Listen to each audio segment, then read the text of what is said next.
I feel safe now that Sure. you're here. I like that.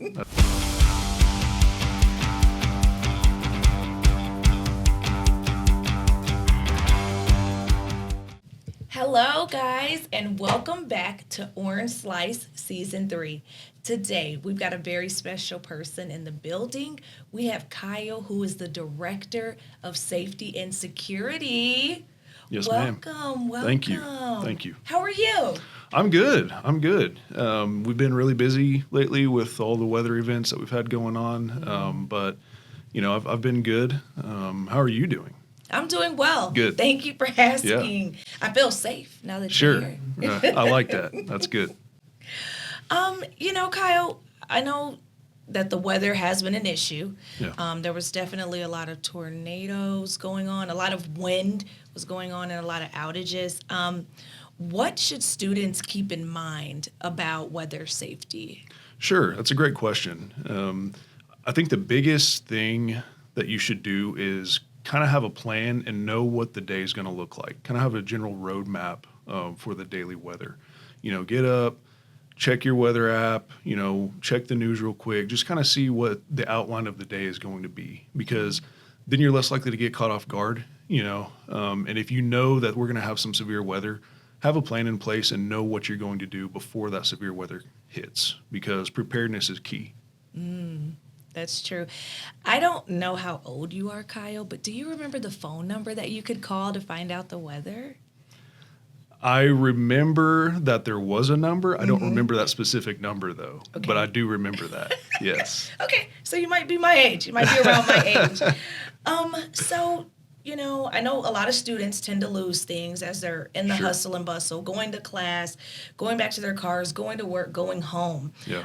How does Lost and Found work on campus? Sure. So we maintain all of the lost and found property in our office in Business Technologies Room 100. So anytime anything is turned into us, my administrative assistant logs it in. We keep record of it. We make sure it's safe and secure, and we make every effort that we can to try to reunite that property with its rightful owner. If it's an ID or if it's a book bag, we'll look just for some general contact information in there and try to get that reunited. If we can't, we will retain it, and then hopefully somebody comes looking for it. Nice. That's good information. So that would include everything from glasses, backpacks, IDs, even Yes, a ma'am. debit card. Yes, It all ma'am. it all goes to your office. Yeah, cell phones, clothing items. I mean, we get a little bit of everything. And like I said, we do our best to get that back to the person that lost it, if we're able to. If not, we make a log of it and we keep it safe and secure in our area. Nice. Thank you for that. So I know a lot of students who are working, a part of the working class. Some of them take night classes, right? Sure. Or classes that are in the evening, later in the day. Sometimes, you can get out of a class and it's dark outside. Yeah. What should I do if I need an escort or I don't feel like I'm safe and I want somebody to assist me going to my car? Sure. So that's a service that we provide 24 hours a day, 7 days a week. Oh, wow. We've always got somebody on campus. We always have a security guard that's here patrolling, making sure things are going well. The number to call for that would be 405-945-9111. After hours, that number rolls over directly to the cell phone that the guard carries while out on patrol. So when you call that number, you actually make contact with the security guard on campus. You let them know where you're at. We'll come pick you up, and we'll make sure you get where you need to go. Wow. So even after hours, let's say that I need to come back on campus for something after hours, I can still call 405-945-9111. Yes, ma'am. And someone will come and escort me to my car That's or to it. where I need to go. Wow. Yeah, anytime. That's beautiful. Now that is safety and security. That's right. So what security protocols are in place for graduation? Sure. So graduation will be a little bit different this year. It's going to be in a new location at the fairgrounds. It'll be at the Bennett Event Center as opposed to the Nice. Jim Norick Arena. So some of the security protocols that we have in place this year are we're going to have a clear bag policy, and then we're also going to have metal detectors at the entry points to keep people from bringing in anything that they shouldn't be having in a graduation, And it's just for the safety and security of everybody in attendance. Our graduates, parents, just general community members that want to come and celebrate their loved ones that are Yeah. graduating. And so we will have, like I said, metal detectors, and it is a clear bag policy. And then we will Good. also have additional Oklahoma City officers out in the parking lot as well, patrolling and making sure that everything is safe while we're there. Nice. About how many people do you all expect during graduation time?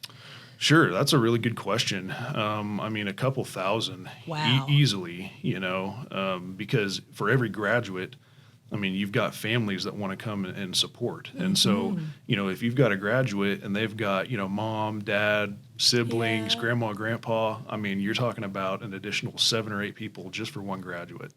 And so if we have a couple hundred graduates, I mean, that gets up there, pretty quickly. So we're expecting a really good turnout, but it's something that we're prepared for.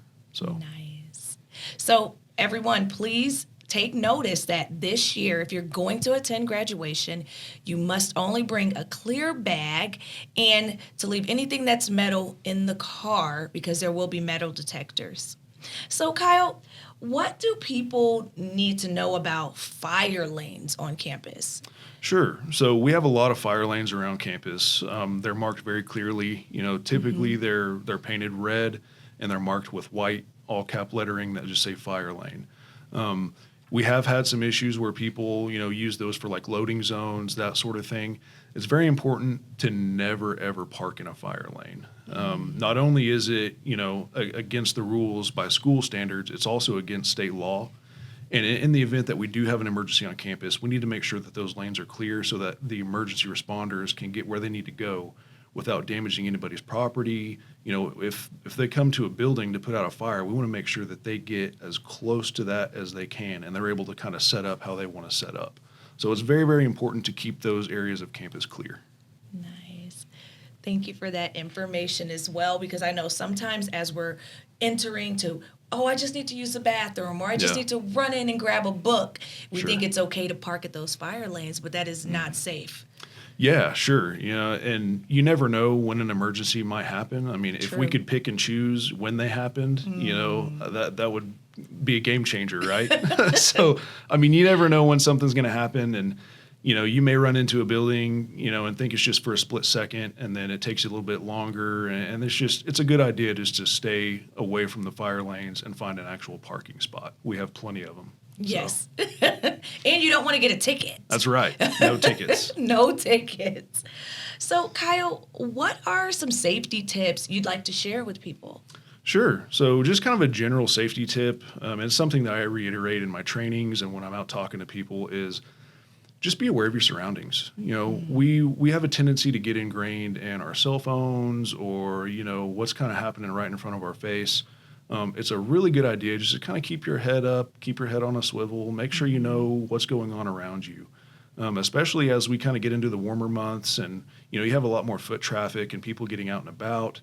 It's just good to kind of be aware of everything that's going on around you. And then again, I cannot reiterate enough knowing what the weather is going to be for the day because we had some severe weather yesterday. We've got another system that's coming in tonight. So it's something that you need to be aware of. And, preparedness starts with having a plan and kind of knowing what you're looking at because when that emergency hits, you're going to go back to the plan that you've prepared or the level of training that you have. You're not necessarily going to rise to the occasion. As human beings, we're just not really built that way. And so it's good to kind of go through that mental process and have that plan in place prior to the emergency or the severe weather event so that you can make sure that you are safe and that people around you, whether you've got a family, classmates, you can make sure that they're safe as well. Yeah. Thank you for that information. So I have a quick question. Yeah. Speaking about weather, are there any storm shelters on campus, or is there a designated area where students and staff can go if something emergent does come up? Sure. So we have severe weather refuge areas in all buildings. They're marked with signs that say severe weather refuge. And you can Nice. also find a list of those on the website under our page on the new website. So if you go to OSU-OKC.edu and then you go under student life and scroll all the way down, you can find the link to the campus safety and security page. that will kind of take you to our weather page where you can expand by building and go through and figure out where those weather refuge locations are. Kind of the general rule of thumb is first floor bathrooms are typically weather refuge areas because they're in the middle of the building, and it just provides the most protection for you. It gets you away from exterior walls, it gets you away from windows, because, shattered glass and debris from the outside world, that's a big risk, and so a lot of the time, those weather refuges can be found on the first floor of the building, typically in the bathroom, or like for Allied Health, for instance. Allied Health 1300 is the big lecture hall right in the middle of the building. Yeah. That is a severe weather refuge as well, and that can fit a lot of people. Yeah, I can.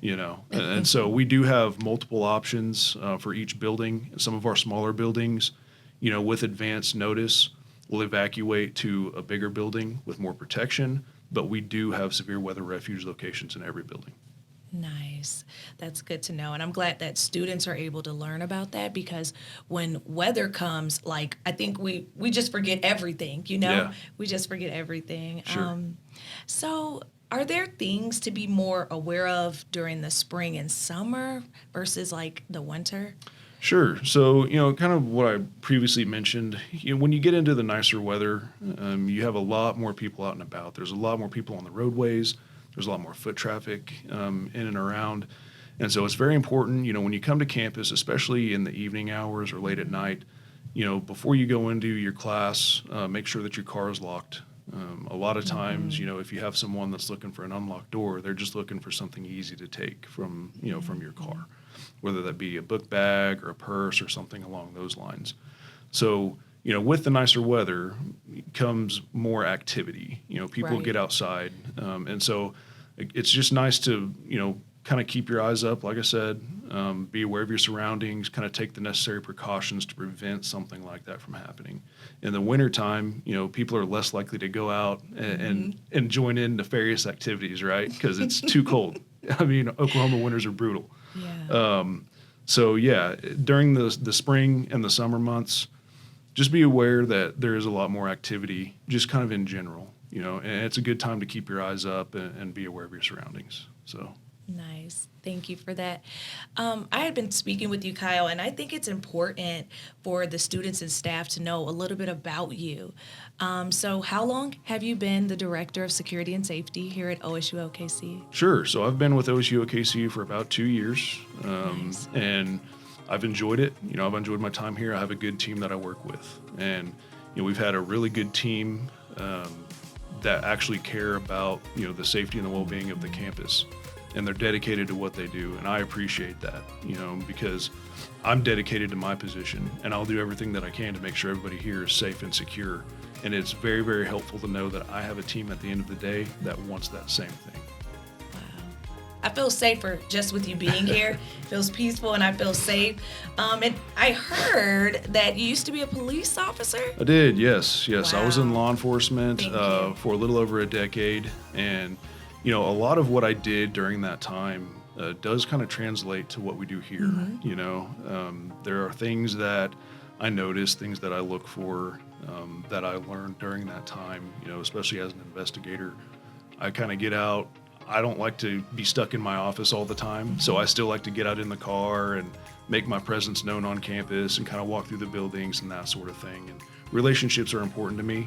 So, I'm pretty responsive as far as emails and phone calls go. And so to me, customer service, especially in this line of work, is key. And I feel like my time in law enforcement kind of directly relates to what I'm doing now in emergency management. Yes. Well, thank you, Kyle. Thank you for your service.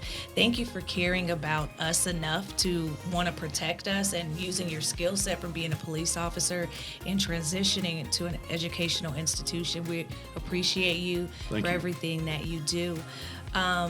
Everyone, if you are on campus and you need to feel safe and secure, please don't forget to give Kyle, the Director of Safety and Security's office, a call at 405-945-9111. Kyle, thank you so much for joining us Thank you. on Orange Slice Season 3. Bye.